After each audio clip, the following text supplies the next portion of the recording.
Shen Yu was repairing an antique clock when the gear held by her tweezers suddenly floated in midair. A blue glow shimmered across its brass surface, resonating with the chip embedded near her collarbone, sending out faint ripples. Temporal ripple No 107 detected. Coordinates March 2075. Her wristband projected a holographic screen, the mechanical voice crackling with static. She stared at the frozen swing of the pendulum and thought of what her father said before he disappeared. Time ties a knot where obsession is deepest. The old grandfather clock in the attic was her father's. A half-yellowed train ticket was stuck between its gears, the destination pointing to a lunar transit station long since abandoned. On a stormy night last week, the clock face had suddenly reflected a blurred figure, a man in a grey trench coat speaking into a terminal, his side profile uncannily similar to the father in her memories. Do you need me to recalibrate the timeline? A researcher in a white lab coat pushed open the door, his metal prosthetic tapping sharply against the floor.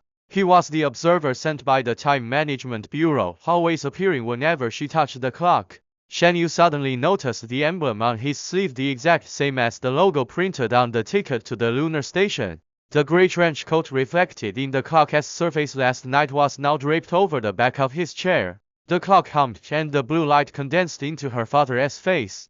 Xiao Yu, don't you touch that gear. The image shattered. The researcher abruptly grabbed her hand. The temperature of his prosthetic shockingly indistinguishable from real human skin. The time anchor in your chip, I implanted it back then. He removed his glove. On his wrist lay the same scar her father had. IV being trapped in 2075. Every attempt to return triggers another temporal fold.